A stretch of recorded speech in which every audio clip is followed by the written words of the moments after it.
दादा जय महाराष्ट्र. जय शिवराय. तिची सत्ता आली, काय तुमची पहिली प्रतिक्रिया? महाराष्ट्रामध्ये सेना भाजपला एक वेगळ्या पद्धतीचं मॅग्नेट आहे आणि आता या महाराष्ट्रामध्ये सेना भाजपला प्राधान्य लोक देतात, त्यांच्यावर विश्वास आलेला आहे. 65 वर्ष काँग्रेसने ज्या सत्ता चालवल्या त्याच्यापेक्षाही खूप शीघ्रगतीने निर्णय करणारे ही सरकार आहेत. मग तुम्ही शहरांचे विकास बघा, ग्रामीणचे विकास बघा आणि राज्य स्तरावर जर त्यांच्या पॉलिसीज पाहिल्या तर त्याच्यामध्ये अतिशय जलद गतीने निर्णय करणारी ही मंडळी आहेत. त्यामुळे हा जो विजय आलेला आहे, ज्या ठिकाणी मी कामं केली, मुंबई, नवी मुंबई, ठाणा, तिथेसुद्धा मी ज्या ठिकाणी गेलो, जी जबाबदारी दिली ती मी प्रामाणिकपणे पार पाडली. मागच्या 8 दिवसामध्ये खूप सुंदर यश आलेलं आहे आणि सेना भाजप हा महाराष्ट्राचा एक दमदार अशा पद्धतीचा सरकारचा चेहरा आहे. त्यामुळे मी या आमच्या युतीला ज्या लोकांनी आम्हाला मदत केली, किंवा सर्वसामान्य मतदार बंधू बघण्याचे, मी शिवसेना, भारतीय जनता पार्टी या दोन्ही पक्षाकडून मी त्यांना धन्यवाद व्यक्त करतो, सर्वांचे जाहीर आभार व्यक्त करतो. तुमच्यामध्ये सहयोगी सदस्य सरकारमध्ये जे आहेत राष्ट्रवादी काँग्रेस, अजित पवार, त्यांचं भोसरीमध्ये आणि पुण्यामध्ये पाणीपत झालं नाही. भाग असं आहे की तिथे भारतीय जनता पार्टीचं वर्चस्व आता मागच्या 5 वर्षापासून आहे, पुण्यामध्ये 10 वर्षापासून आहे. त्याचं कारण असं आहे की जर मेट्रोपॉलिटन सिटीमध्ये मुंबईनंतर जर सगळ्यात चांगली जर सिटी कुठली असेल तर ती पुणे आणि पिंपरी चिंचवड सिटी आहे आणि मोठ्या पद्धतीने ते उलाढाल होते. त्यामुळे भारतीय जनता पार्टी फार हुशार पार्टी आहे, पक्ष आहे. त्यांनी हा विचार केला की मुंबईनंतर जर कुठं जर लक्ष घालायचं तर ते पहिल्यांदा पुण्यामध्ये घातलं पाहिजे, म्हणून पुणे आणि पिंपरी चिंचवड याच्यामध्ये त्यांनी विशेष लक्ष घातलं आणि त्याच्यामध्ये त्यांना खूप मोठा विजय आला. अजितदादांना तसा वेळ कमी मिळाला, कारण अजितदादांच्या पक्षाचे 2 पक्ष झाले आणि मग त्याच्यामध्ये थोडीशी तारंबळ झाली, अडचणी निर्माण झाल्या. परंतु तिथे महेशदादांचं काम, इकडे मुरलीधर मोहोळ साहेबांचं काम, किंवा पिंपरी चिंचवडमध्ये आदरणीय शंकरभाऊ जगताप, कैलासवासी आमदार लक्ष्मण जगताप यांचे बंधू, त्या कुटुंबाचं काम, किंवा आपण जर पाहिलं असेल तर चंद्रकांत दादा पाटील आज पुण्यामध्ये बसून आहेत, तर त्यांचं काम, हे सगळी मंडळी कॅडर पद्धतीने काम करतात, पक्षाला वारंवार कामामध्ये गुंतवून ठेवतात कार्यकर्त्यांना. म्हणून त्या कार्यकर्त्यांची भारतीय जनता पार्टीची एक वेगळी चैन तयार झालेली आहे आणि म्हणून तिथे राष्ट्रवादीचा त्या ठिकाणी त्यांना बॅकफुटं जावं लागलेलं आहे आणि भारतीय जनता पार्टीला तिथे निव्वळ अशा पद्धतीचं चांगलं यश त्या ठिकाणी संपादन करता आलेलं आहे. नगरपंचायत, नगर परिषदा, महानगरपालिका, शिवसेना भाजपला चांगलं यश आलेलं आहे. आता जिल्हा परिषद, पंचायत समिती निवडणुका पुढ्यात आहेत. आजपासून उमेदवारी अर्ज दाखल करण्यास सुरुवात झाली आहे. जुन्नर तालुक्यामध्ये शिवसेनेची काय रणनीती असेल? 2 शिवसेना एकत्र लढणार का एकला चलो आहे? नाही बघा, अजूनपर्यंत मी खेडमध्ये आम्ही पाहिलं तर खेडमध्ये काही जागांवर आमचं आणि मशालीचं तिथं एक वाक्य झालेली आहे. चाकण खेडची जुळवणी झाल्यानंतर आम्ही आंबेगावमध्ये आज सकाळी 7 वाजता होतो.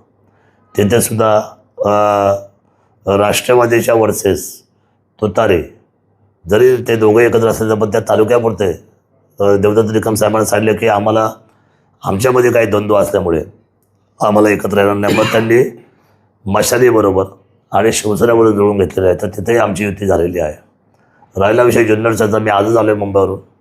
आज काही प्रस्ताव माझ्यासमोर आलेले आहेत, काही उच्चस्तरीय प्रस्ताव आलेले आहे वरच्या पक्षाकडून सुद्धा. त्या बाबतीमध्ये आम्ही चर्चा करून आज निर्णय घेऊ आणि उद्या हे चित्र तालुक्याचं 100% स्पष्ट होईल असं मला सांगायचं वाटतं. 8ही जिल्हा परिषद गटातील आणि 16 गणातील उमेदवारांची नावं जाहीर कधी करणार? उद्या करणार. उद्या आम्ही सायंकाळच्या वेळेला प्रेस घेऊन, पत्रपरिषद घेऊन, कारण का वेळ नाही आहे ना नंतर, तर या सगळ्या जागा आम्ही निश्चितपणे फायनल करून आम्ही प्रेस घेऊन त्या जागेचे उमेदवार सगळे जिल्ह्यामधल्या प्रत्येक तालुक्यामध्ये जे जे उमेदवार आमच्याकडून आहेत ते सगळे आम्ही जाहीर करणार आहोत. जुन्नर तालुक्यामध्ये 2 शिवसेना एकत्र लढू शकणार? मी तुम्हाला तेच सांगितलं ना, प्रस्तावावर चर्चा आज होणार आहेत आणि त्या प्रस्तावानंतर मी तुम्हाला निर्णय देईल की आपलं नक्की कशा पद्धतीने आम्ही समोर जाणार आहोत. ही वस्तुस्थिती घेऊन आम्ही तुम्हाला एक अंतिम टिप्पणी देऊ उद्या सायंकाळच्या वेळेला. जुन्नर नगर परिषदेची सत्ता तुमची एक हाती आली. उपनगराध्यक्षपद निवडीवरून जे तुतुमिमी रामायण किंवा महानाट्य घडलं, तर तुम्ही कसं पाहता? तुमच्या ज्या नगराध्यक्षपदाचे उमेदवार आहेत त्यांनी उपनगराध्यक्ष निवडीसंदर्भात जे काही घडलं ते संपूर्ण तालुक्यानं पाहिलं.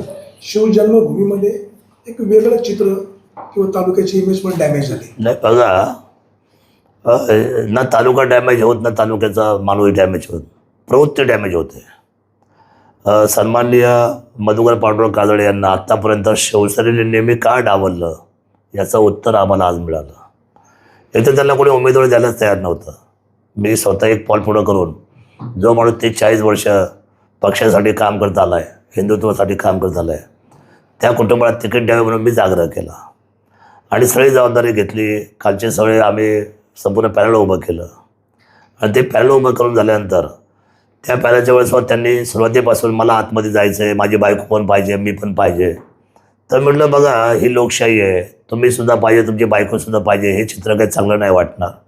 सर्वसामान्य कार्यकर्ते काम करत आले, प्रत्येकाची इच्छा आहे त्यांना सध्या दिली पाहिजे. सुरुवातीच्या काळामध्ये भाजपच्या काही नेत्यांनी तिथं आपलं ठरल्याप्रमाणे नाही वागले तर तिथं गडबड झाली. नंतर मग मपाजीने चूक केली, ते शब्दाला ते स्टिकअप राहिले नाही, माझ्या शब्दासोबत त्याने डावलला. आणि मग अशा परिस्थितीमध्ये तिथे तुतू मेहमी होऊन शेवटी आम्ही नगरपालिका लढलो. काही युक्त्या झाल्या, काही लोकांची आम्ही जाऊन मी वैयक्तिक अनेक लोकांच्या बैठका घेतल्या, विनंत्या केल्या आणि खूप तळागाळापर्यंत जाऊन आम्ही काम केलं. त्यामुळे जुन्नर, मंचर, खेड, चाकण या चारही ठिकाणी जे धनुष्यबाण नाही आहे उत्तरेच्या बाजूला असं म्हणणाऱ्या लोकांना ती मोठी विजयाची उंची आमची पाहता आली या पक्षाची. आणि हे सर्वसामान्य जनतेने केलं. या सगळ्या विजयाचा शिल्पकार हा माझा तमाम मायबाप जनता आहे, बंधू भगिनी आहेत, आमची जे काही समजा काम करणारी टीम आहे. खरं तर ह्या सर्व लोकांचं हे सामूहिक यश आहे. पण ते हे होत असताना ज्या वेळेला मी पाहिलं की आम्हाला नगरपालिकेमध्ये जे नगराध्यक्षाचा जे आमचा विजय झाला त्याच्यावर आमच्या 8 जागा निवडून आल्या आणि बहुमताला आम्हाला किमान 11 जागाची संख्याबळ पाहिजे होतं. मला 3 माणसं जुळवायची होती आणि मग त्याच्यामध्ये एक रिजवान म्हणून आहे, त्याची सौभाग्य निवडून आले, ते 90 सीट आमच्याकडं आलं. त्याच्यानंतर एक 10वं सीट म्हणजे नगराध्यक्ष जो आहे त्याचं नगरसेवक म्हणून एक मत असतं, ते 10वं मत झालं आणि 11वं मत पाहिजे म्हणून आम्ही भारतीय जनता पार्टीवर बोलणं केलं. तर भारतीय जनता पार्टीचे दोन्ही जे आमच्या निवडून आलेले उमेदवार आहेत, दोघे चांगले आहेत, ते दोन्ही उमेदवार मपाच्या बाबतीमध्ये नाराज होते. कारण मपाने त्यांच्या बाबतीमध्ये खूप वाईट पद्धतीचं भाषण केलं, ते त्यांना खटकलं. ते दोघं यायला तयार नाही आमच्याबरोबर. त्याच्यानंतर तिसरा जो त्यांच्याकडं कॅन्डिडेट जो होता, जो तिथे आपला परदेशी म्हणून म्हणजे आकाश परदेशीची मंडळी म्हणजे त्याला उर्फ गोट्या मारतात, तर तो जो होता तो मशाल निवडून आला होता, तो सुद्धा आमच्याकडे यायला तयार झाला नाही. आणि मग कोण राहिलं तर एक 34 सीट राहिली जी आम्हाला सरप्लस करायची होती. मग आमच्याकडे मशालवाल्याला तयार नाही, आमच्याकडे 2 भाजपवाले तयार नाहीत.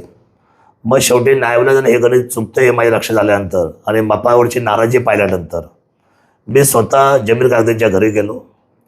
जमीर कागदेंच्या कुटुंबामध्ये सुद्धा मतांतरं होती. त्यांचं असं मत होतं की आपण आलेप्त राहू, आपण कुणाकडेच जायचं नाही, ना राष्ट्रवादीकडे जायचं ना धनुष्यबाणाकडे जायचं. शेवटी मी त्यांना गळ घातली, विनंती केली आणि तह केला. मग त्या तहामध्ये असं ठरलं की तुमचा 11चा गट तयार करायचा असेल म्हणजे हा सगळा म्हणजे तुम्ही हे 8 लोक, त्याच्यानंतर हे तुमचे भाजपवाले आहेत ते तुम्हाला सपोर्ट करणार आहेत, तर ते करणार की नाही म्हटलं भाजपवाले आपल्याकडे आता येत नाही. मग त्यांनी म्हटले की मग एक काम करतो, मी तुम्हाला 100% पाठिंबा देतो, तुमचा गट प्रस्थापित होईल, आपण 11चा मी तुमच्या गटाबरोबर येतो. पण मला आता मी मुस्लिम समाजामध्ये काम करतो, माझा अल्पशा मताने खालच्या 10 नंबर प्रभावामध्ये पराभव झाला आणि खूप मुस्लिम बांधवांना त्याचं दुःख झालं. वरती तर माझा पराभव झाला नगराध्यक्षपदाला माझ्या भाऊजाईचा, परंतु खालीसुद्धा माझा पराभव झाला. लोकांच्या समोर जायला काहीतरी मला नावाला पद पाहिजे. म्हणून मग जमीर कागदेंच्या कुटुंबाने विनंती केली, त्यांच्या भावंडांनी त्यांनी सर्वांनी, की आम्ही तुमच्या गटाला सपोर्ट करू तर तुमची सत्ता बसते. मला विषय वाटतं आज शहरामध्ये लोक हिंदू मुस्लिम म्हणतात. मग ही जी लोक जी बाहेरून 3-4 होते त्या मपाच्या स्वभावामुळे ते मपाला म्हणजे सहकार्य करायला तयार नाही झाले. मग नायविलाजाने मला जमीर कागदेची मदत घेऊन माझ्या डोक्यामध्ये हा हिंदू मुस्लिम कधी विषय नाही आला, परंतु मी 100% हिंदुत्ववादी विचारसरणीचं काम करणारा कार्यकर्ता. परंतु हिंदुत्व म्हणजे काय, या हिंदुस्थानामध्ये सगळ्या जाती धर्मांना बरोबर घेऊन जायचं म्हणजे हिंदुस्थान आहे. कुणाचा रागराग करणं ना बाळासाहेब ठाकरेंनी शिकवलं ना अटल बिहारी वाजपेयींनी शिकवलं.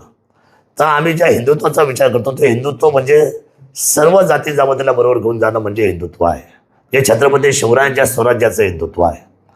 आणि मग इथे जमीर कागदीला आम्ही तह केल्यानंतर एक तह झाला होता मिर्झा राजाबरोबर छत्रपती शिवरायांचा, आणि तो तह करून त्यांना दिल्लीला जावं लागलं होतं औरंगजेबाच्या भेटीला. तसंच काय झालंय, हा तह जरी झाला असेल तर तो शहराच्या विकासासाठी झाला, हा जाती धर्मासाठी नाही झाला. मग त्यांना मी शब्द दिला की होय, मी तुम्ही जर आमच्या गटाला जर समजा आम्हाला उपनगराध्यक्ष बसवायला जर तुमची मदत होत असेल, तुमच्या काय मताने आमचं बहुमत येत असेल, तर मी तुम्हाला त्या ठिकाणी आतमध्ये स्वीकृत म्हणून घेतो त्या पॅनलवर. आणि हे जे ठरलं आमचं, हे मापाजीनं सांगून ठरलं. त्यांना मी सांगितलं आपल्याकडे तुमच्याकडे कोणी माणूस आहे का यायला? नाही म्हणले, नाही येत. म्हणजे तो परदेशी येतोय का? म्हटलं नाही येत. ते दोघं जण येतात का? भाजपले म्हणजे नाही येत, ते राष्ट्रवादीवर चाललेत. म्हटलं मग आपलं कसं संख्या जुळवणार? म्हणजे तुम्ही जुळवा. मग मी म्हटलं जमीर कागदी येतोय आणि तो आपल्याकडे स्वीकृत सदस्य शब्द मागतोय. म्हटले बघा तुम्हाला जर जुळत असेल तर जुळवा. आणि हे करून त्यांची पत्नी, ते स्वतः, आम्ही सगळे पुण्याला जाऊन तो गट स्थापन केला.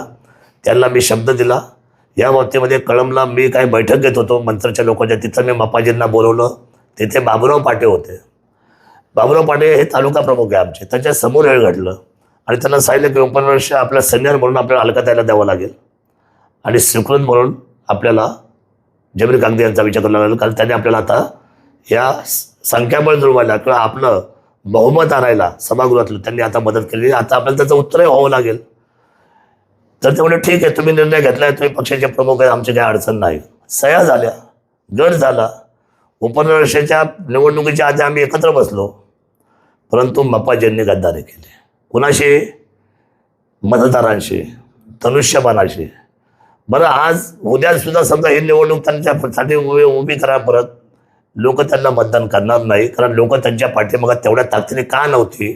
तर त्याचा स्वभाव जो आहे ना, मी म्हणेल ते आणि माझं म्हणेल तसंच व्हायला पाहिजे. त्यांना स्वतः आतमध्ये यायचं आहे. म्हणून त्यांनी अलकाताई फुलपगार यांचा पक्षाचा फॉर्म, खरं तर त्यांच्या घटनेने जे पीठासीन अधिकारी आहे नगराध्यक्ष, त्यांना तो अधिकार नाही. त्यांनी ते काल चुकच केलेली आहे, कायद्याचा बिमोड केलेला आहे. 44च्या तरतुदीप्रमाणे त्यांनी फक्त निवडणूक घेणं, स्क्रुटिनी झाले होते दोन्ही फॉर्मचे, त्या दोन्ही फॉर्मला त्यांनी समोर ठेवून मतदान घेणं हा सभागृहाचा नियम आहे. त्यांनी मतदान न घेता तिथं अवैध म्हणून लिहिलं. आणि हे सगळे लोक ज्या राष्ट्रवादीबरोबर आमचं जुन्नर शहर किंवा ज्या राष्ट्रवादीच्या विरोधामध्ये आज आम्ही 50 वर्ष शिवसेना लढतोय, त्यांना हा आमचा माणूस सूर्याजी पिसाळ झाला. खरं ते वाईट आहे सगळं, पण त्यांनी फार काही फरक पडणार नाही. कायद्यामध्ये अमेंडमेंट अशी आहे की त्यांना तो बाद करायचा अधिकार नाही. उपनगराध्यक्षावर त्यांनी काय केलं, दुसरी गोष्ट म्हणजे एक तो त्यांचा भाऊ कुंभाराचा जो राष्ट्रवादीचा स्वीकृत आहे तो त्याने मान्य केला. आता तुम्हाला काय कायदा कळतो की नाही, आणि हे तुमचं हे मनमानी कारभार किती दिवस चालणार. पण मला आनंद झाला मापाजी असं वागले, मला आनंद झाला की आता माझ्या लक्षात आलं आहे की त्या ज्या पद्धतीने वागलेत त्या वागण्यामुळं आमचे डोळे उघडले की हे 5 वर्षे ही सत्ता चालवू शकत नाही स्वतः. आणि आमचासुद्धा भ्रमनिरास केला. मला जुन्नर शहर विकासाचं करायचं आहे. मला जुन्नर शहर हे राज्याचं सगळ्यात चांगलं शहर करायचं आहे आणि ते मी करणार. सत्तासुद्धा आपल्याकडे राहणार. मी या सगळ्या गोष्टी कलेक्टरशी पण बोललो, मी हे सगळ्या गोष्टी नगरविकास खात्याशी पण बोललो. त्यामुळे तुम्ही काही चिंता करू नका, जे होईल ते चांगलं होईल आणि तुमच्या सगळं जे तुमच्या मनामध्ये आहे ते त्याप्रमाणे होईल. कारण कायद्यामध्ये कोणी झुकणार नाही, कायदा हा सगळ्यांना लागू आहे. त्यामुळे जे घडलं ते अतिशय वाईट घडलं. स्वतःच्या स्वीकृत सदस्यासाठी बायको पण पाहिजे आणि मी पण आतमध्ये पाहिजे, हे एका वाईट विचारामुळे त्यांनी संपूर्ण जुन्नर शहराच्या जनतेचा, मतदारांचा विषय म्हणजे एकनाथ शिंदे साहेब फक्त एकच सभा घ्यायला त्यांच्यासाठी आले, एका माणसासाठी, त्यांच्या धर्मपत्नीसाठी मी जीवाची बाजी लावली. साहेब नाही म्हणत होते, तब्येत बरी नाही म्हटले, मला जमणार नाही म्हटले. म्हटलं साहेब माझ्यासाठी. शिवरायांच्या भूमीवर जर समजा हिंदुत्वाचा भगवा फडकत असेल आणि तुमच्या येण्याने जर आमचे 1000-1500 मतं जर वाढत असेल तर साहेब तुम्ही यायला पाहिजे, अशी माझ्या हात जोडून कळकळीची विनंती आहे. एकनाथ शिंदे साहेबांनी तो शब्द मानला, पाळला. मला ऐन टायमाला उत्तर केलं की मी येतोय शरद, काय हरकत नाही. छत्रपती शिवरायांचा जन्म झालेली भूमी आहे. माझ्या येण्याने जर समजा तिथं परिवर्तन होत असेल सत्ता जर आपल्याकडे येत असेल तर मी 100% येतो. आणि आले आणि आम्हाला काठावरचं बहुमताने आम्ही 288 मतांनी त्या ठिकाणी पासआउट झालो. आणि हे सुद्धा डोळ्यासमोर न ठेवता ज्या पद्धतीने ते गद्दार झाले, ती गद्दारी लोकांना मान्य नाही. आता ते काय करतात, त्या जमीर कायद्याचं नाव पुढं करतात, हिंदू मुस्लिम नाव पुढं करतात. ह्या भारतीय जनता पार्टीच्या दोन्ही माणसांना जर तुम्ही विचारलं ना, ते दोन्ही तसे आमच्याबरोबर यायला तयार आहे सुरुवातीपासून हिंदुत्व म्हणून. पण त्या दोघांना सुद्धा याने नाव ठेवलं, यांना अर्वाच्य भाषेत बोलले. त्या माझ्या दोन्ही म्हणजे नंदू तांबोळे असतील, आमचे आनंद रोकडे असतील, यांना नायनाय पद्धतीने वाईट बोलले. अहो तुम्ही आता सभागृहाचे प्रमुख झालात, तुमच्या धर्मपत्नी मुख्य खुर्चीवर बसली आहेत, तुम्हाला काय अधिकार आहे कुणाबद्दल वाईट बोलायचा? तुम्ही सगळ्यांना बरोबर घेऊन चला. मी म्हणतो विरोधक आहे, राष्ट्रवादीचे काही लोक निवडून आले, त्यांना बरोबर घेऊन सभागृह चालवा ना. पण ह्या अशा पद्धतीची गद्दारी करणं, मला नाही वाटत की याच्यामध्ये आता जो कायदा आहे त्या कायद्यामध्ये जी अमेंडमेंट आहे ती मी वाचलेली, मी असे काय सांगत नाही, ते सगळं होऊ दे. आता मधुकर काजळे यांच्या पत्नी सुजाता काजळे यांनी जे उल्लंघन केलेलं आहे, कार्यात कसूर केलेला आहे, त्यांच्यावर कारवाई होऊ शकते. बघा मी तुम्हाला तेच सांगितलं, याच्यामध्ये आता या सगळ्या गोष्टी वरती गेलेल्या आहेत, एव्हिडन्स गेलेले आहेत. जिल्हाधिकारी स्वतः सांगितले. बघा त्यांना त्यांच्या धर्मपत्नीला तिथले CEO जे आहेत कोल्हे साहेब, त्यांनी सांगितलं की मॅडम आपला अधिकार नाही, निवडणूक करायचा फक्त अधिकार तुम्हाला आहे. ते नाही म्हटले मला ते आवेदनच करायचं आहे, अपवादच करायचा आहे. मग त्याच्यानंतर त्यांचा फोन आला प्रांत साहेबांचा. प्रांत साहेब स्वतः आले तरी त्यांनी ऐकलं नाही. त्याच्यानंतर जिल्हाधिकाऱ्यांचा फोन आला तरी ह्या मॅडमने कोणाचं ऐकलं नाही. त्यांनी फक्त एकच ऐकलं, मधुकर पांडुरंग काजळे यांचं. मधुकर पांडुरंग काजळे ठीक आहे तुमचे पती आहात, पण तुम्ही आज एका पतीपुरते एका कुटुंबापुरते मर्यादित नाही राहिले मॅडम. अहो ताई, तुम्ही समस्त नगरपालिकेचे आणि समस्त जुन्नर शहराचे तुम्ही प्रमुख झालेले आहात. त्यामुळे तुम्ही हा जो अन्याय केला, बरं मला सांगा, ती बिचारी अलकाताई कॅन्सर पीडित महिला होती, जिने 3 वर्ष कॅन्सरची लढा दिला, तिला जीवदान मिळालं आणि समाजाचा सेवा करायचे तिच्या रक्तामध्ये असताना ती म्हणली मी घरात बसून राहिली ना दादा, तर मग मी लवकर अजून मला तब्येत माझी खालावेल, मला जनतेत जाऊ द्या. मी तिकडे म्हटलं ताई तुम्ही नका लढू, तुमची तब्येत बरी नसते. नाही मी जनतेत आले तर मी 100% बरी होईल.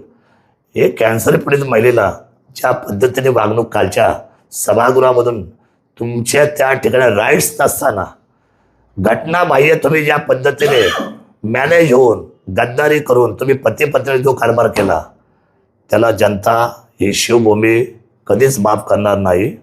बघा ज्या ज्या नगरसेवक असलेले माणसं चुकीची वागली, त्यांची काय परिस्थिती आहे मी पाहिली जनतेत. त्यांना किती मतं मिळाली, ते कसे वागले, जनता लक्ष ठेवून असते. आणि मी एक प्रामाणिक कार्यकर्ता आहे. जनतेच्या द्वारे सरकार चांगलं चालवणं, जनतेद्वारे शहर चांगलं चालवणं ही आमची भावना आहे. आम्ही कोणतंही राजकारण करण्यासाठी, टक्केवारीसाठी किंबहुना स्वहितासाठी मी कुठलीही सत्तेची खुर्ची चालवत नाही. काम करण्याची पद्धत आपली एकदम सरळ आहे. मप्पा काजळे स्वतःच्या स्वार्थासाठी, आतमध्ये येण्यासाठी त्यांनी जे काही सगळं वागले, माझ्या त्या 8ही नगरसेवक जे ज्यांनी एवढी मोठी मतात देखील तुम्हाला वरपर्यंत आणून दिले त्या प्रभागातून, केवढा मोठा अपमान. जे सगळे आमची चैन उभी होते त्यांचा केवढा मोठा अपमान. म्हणजे ज्यांच्या विरोधात लढले तुम्ही तुमच्या स्वतःला आतमध्ये येण्यासाठी तुम्ही त्याच्या ताटात जाऊन लगेच बसले. जनता हुशार आहे, यांना आता माफी नाही. आणि निर्णय तुम्हाला कळेल आज ना उद्या सगळं शासन. पण याच्यामध्ये काय वशिलेबाजी नाही, जे चुकले ते चुकले, त्या चुकलेला कोणी माफी करणार नाही. आणि माझा कायद्यावर विश्वास आहे, माझा डॉक्टर बाबासाहेब आंबेडकर यांच्या घटनेवर विश्वास आहे. याच्यात पारदर्शक निर्णय होईल. आणि त्यांनी हात दाखवून अवलक्षण आणलेलं आहे. त्यांना याच्यामध्ये मधुकर काजळे यांच्या पत्नी म्हणजे काय त्यांचं नाव सुजाता काजळे किंवा मधुकर काजळे जे वागले त्यांच्या गद्दारीला शिवसेनेकडून काय बक्षीस ते आता येईल ना. बघा आता असं आहे, घटनेप्रमाणे जे अलकाताई होणार ती प्रोव्हिजन आहे, अर्ज कसा नाकारायचा असतो, त्यांना हरकत करण्याचे काय काय अधिकार आहेत. परंतु याला अजून 3 वेगवेगळ्या पद्धतीचे निर्णय उत्तर आहेत.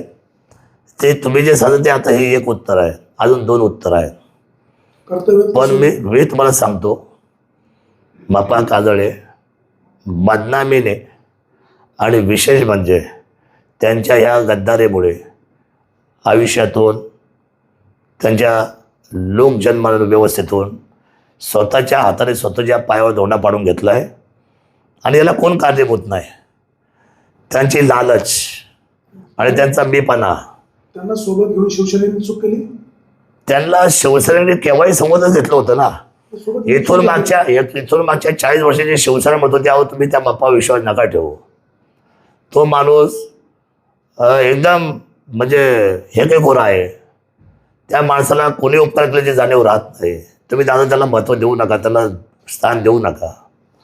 कालच्या विधानसभेला त्याने माझं काम नव्हतं केलं, मला सगळ्यांनी विरोध केला की यांनी तुमचं नाही विधानसभेत काम केलं, तो आता शिवसेनेत राहिला नाही, तुम्ही कशाला त्याला तिकीट देता? अरे म्हटलं जाऊ दे, एक वैयक्तिक माणूस म्हणून त्याची खूप इच्छा होती स्वतः नगराध्यक्ष व्हायची, नाही झाली पूर्ण.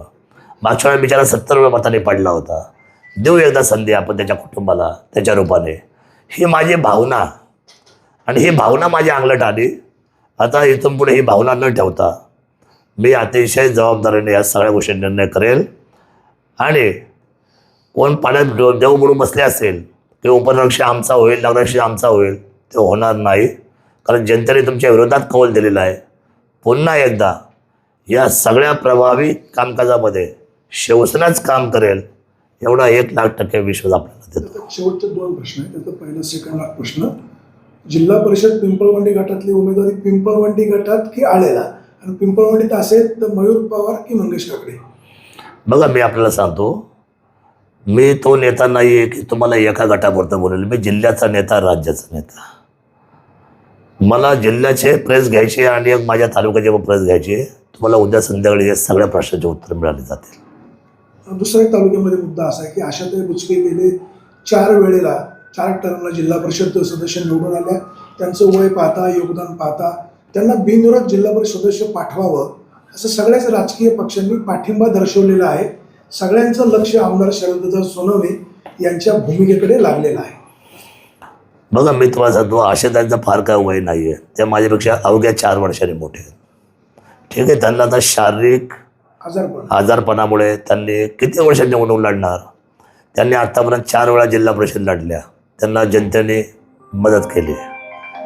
त्यांना त्या 4 वेळा आमदार काय लढल्या, 4 वेळा आमदार काय त्या पराभूत झाल्या. माझं त्यांना एकच विनंती आहे, ही लोकशाहीचं स्वतंत्र विचारधारेच्या निवडणुका आहेत. प्रत्येकाची स्वप्न असतात. तुम्हाला प्रमोशन फार दिलं, 4 वेळा नगरसेवक, 4 वेळा तुम्हाला जिल्हा परिषदेतून मिळालं, विरोधी पक्ष नेता मिळालं, गट नेता मिळालं, स्टँडिंग मिळालं.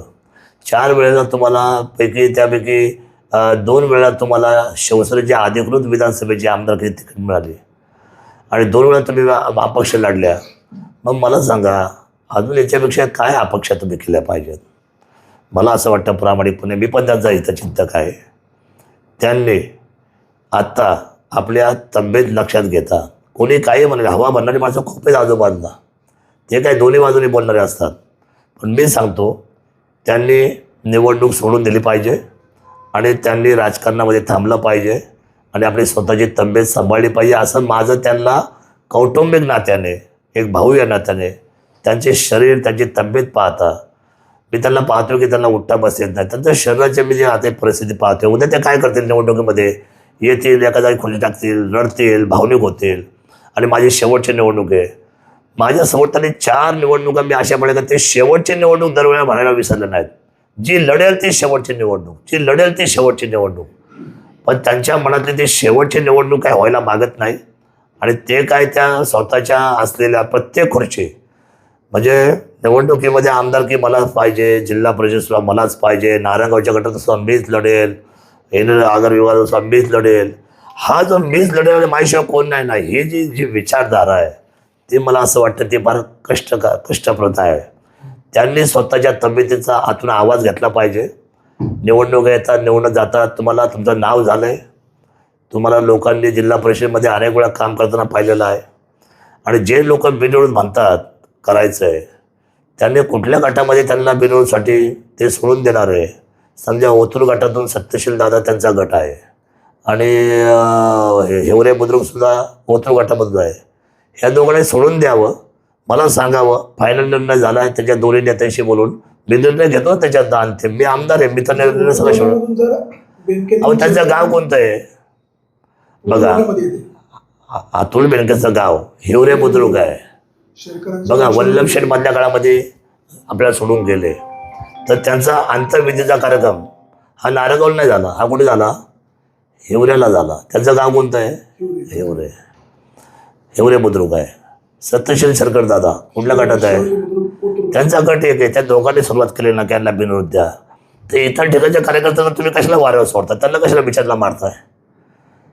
त्या बाकीच्या गटामध्ये कार्यकर्त्यांची वरात करण्यापेक्षा हे दोघंही माझे मित्र आहेत. माझ्या दोघं मित्रांना माझी विनंती आहे, तुम्ही दोघांनी ओतरमध्ये ताईंना बिनविरोध देऊन टाका ना.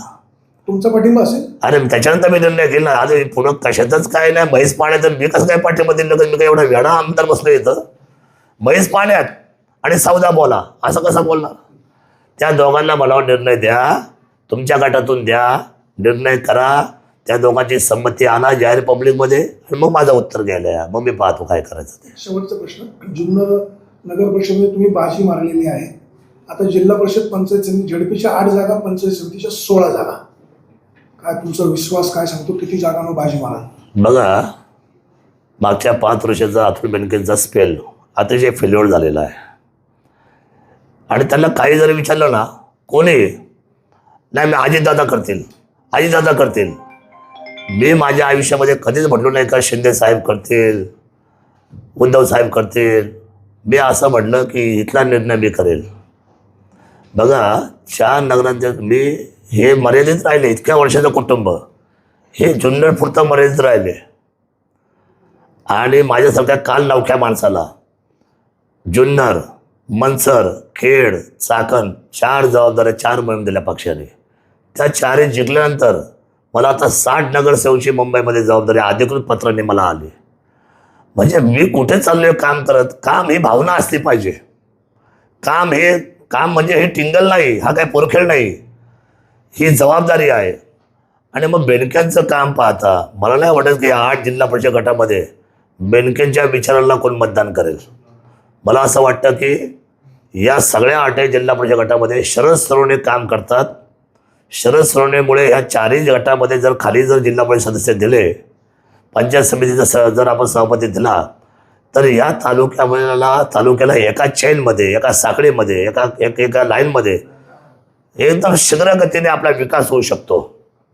म्हणून मला खात्री झालेली आहे, माझी जनता ही मला जे बळ देत आली आहे, मला जो आशीर्वाद देत आलेला आहे, माझा जो विश्वास ठेवलेला आहे, मला खात्री आहे की 8ही जिल्हा परिषद गटामध्ये 100% माझ्या विचारांना लोक सामर्थ्य देतील. आणि माझ्या मायबाप जनतेला मी हात जोडून नम्रपणे त्यांच्या चरणावर डोकं ठेवून, मी तुमचा हात कधी सोडला नाही, मी तुम्हाला कधी वाऱ्यावर सोडलेलं नाही. बघा, खासदार असू द्या, आमदार असू द्या, जिल्हा परिषद असू द्या, ही सगळी जी काही पंचायत समिती, ही सगळी पदं जबाबदारीची आहेत. मी कधी पुण्याला जाऊन बसलो नाही, मी कधी करोनामध्ये पळून गेलो नाही, मी माझी स्वतःची जागा कधीच सोडली नाही. संकट म्हटलं की शरद सोनवणे, तालुका म्हटलं की शरद सोनवणे. त्यामुळे ज्या ज्या पदावर आपण माणसं बसवलीत, त्या त्या पदावरच्या माणसाचा अनुभव लक्षात घेता मला असं वाटतं की 100% यावेळेला सगळ्या गटातली सगळी माणसं ही आपल्याला पूरक असं जसं नगराध्यक्षाच्या 4ही जागा मला या उत्तरेच्या जिंकून दिल्यात तमाम मायबाप जनतेने, म्हणजे जुन्नर, आंबेगाव, खेड, चाकण जसा विश्वास माझ्यावर ठेवला, तसा जुन्नर तालुक्याच्या 8ही जागेवर लोक माझ्यावर विश्वास ठेवून प्रचंड बहुमताने इथे 100% मला विजयी करतील, माझ्या उमेदवाराला ताकद देतील, आम्हाला आशीर्वाद देतील. आणि मी त्या गटामध्ये, एकही गटामध्ये त्या जिल्हा परिषद सदस्य आणल्यानंतर निवडून त्या जिल्हा परिषद सदस्याला मी झोपून देणार नाही. त्याच्याद्वारे मी वाड्या वस्त्यावरचे आणि शेततळ्यावरचे पाणंद रस्त्यापासून तर आपल्या सगळ्या असलेल्या अडचणीचे रस्ते, ही माझी मानसिकता अशी की उद्याच्या 5 वर्षामध्ये या जिल्हा परिषद सदस्य 8ही आल्यानंतर त्या गटातला एकही रस्ता सिंगलसुद्धा मला शेतात जाणारा, वाडीत जाणारा, माल रस्ते काढायचा रस्ता, एकही रस्ता मी बाकी ठेवणार नाही. हे मोठं चॅलेंज मी घेतो आहे. बरं, जे बोलतो ते करतो, जे बोलणार तेच करणार. मी याच्यावर मास्टर प्लॅन तयार करणार प्रत्येक जिल्हा परिषद गटाचा, आणि त्या मास्टर प्लॅनमध्ये सगळ्या गावांचे सगळे रस्ते पूर्ण करणार. निधी किती लागू द्या, त्या निधी आणून द्यायची जबाबदारी शरद सोनवणेची होती, आहे, राहील. माझ्या तमाम मायबाप जनतेने राजकारण भावना बाजूला ठेवून आपला आमदार काम करतोय, त्याला साथ द्यायला 8ही जिल्हा परिषद सदस्य आणि 16 पंचायत समिती सदस्य मला निवडून द्या. तुम्हाला कुठल्याच कामात तुमच्या डीपीचे प्रश्न असू द्या, लाईटीचे प्रश्न असू द्या, छोटे छोटे रस्त्यांचे प्रश्न असू द्या, शाळांचे प्रश्न असू द्या, संरक्षण भिंतीचे प्रश्न असू द्या, हे सगळे छोटे छोट्या गोष्टी माझ्या लक्षात आहे. मला एक वेळा तुम्ही ही सुवर्ण संधी मिळून द्या. तुम्हाला पुढचे 25 वर्ष 30 वर्ष तुम्हाला या सगळ्या विकास कामाचा आनंद घेता येईल. एक पिढी तरी भरेल की काय आमदारांनी काय जिल्हा परिषद सदस्य होते की ते भारावलेले होते, त्यांनी सर्वसामान्य जनतेचं हित उभं केलं आणि महाराष्ट्रामध्ये जुन्नर हा मॉडेल तालुका केला. मला हा तालुका मॉडेल करण्यासाठी मला साथ द्या आणि 100% विजयी करा एवढा विश्वास देतो. मारव गटामध्ये माई लांडेकी, सुनीता बोर्डे. मी तुम्हाला सांगितलं की मी प्रेस घेतल्याशिवाय आता तर मी मुंबईला आलो आहे, मुंबईची जबाबदारी संपून आलो आहे. त्यामुळे आज काँग्रेसचे काही कार्यकर्ते संपर्कात आहेत. माझ्या संपर्कामध्ये मशाल, राष्ट्रवादी, तुतारी सर्व पक्षाचे कार्यकर्ते माझ्या संपर्कात आहे. मी पण त्यांच्या संपर्कात आहे, कारण या शिवभूमीचा प्रत्येक माणूस माझा आणि मी या शिवभूमीचा, असं नातं या शिवभूमीचं माझं जडलेलं आहे.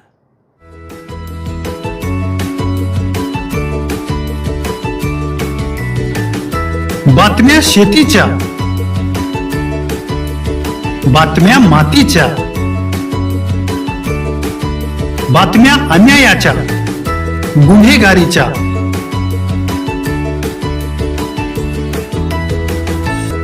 राजकारणाच्या आणि समाजकारणाच्या, शोषणाविरुद्ध बुलंद आवाज, जनसामान्यांच्या हुंकाराची गाज, सत्कार्याला प्रोत्साहन, दुष्कृत्याला अनुशासन, निर्भीड, निस्पृह, सडेतोड, बेधडक आणि रोखटोक म्हणजेच विघ्नहर टाइम्स. शोध बातमीचा, ध्यास सत्याचा. आपलं चॅनल, आपली बातमी. सबस्क्राईब तर कराच, पण बेल आयकॉनवर क्लिक करायलाही विसरू नका.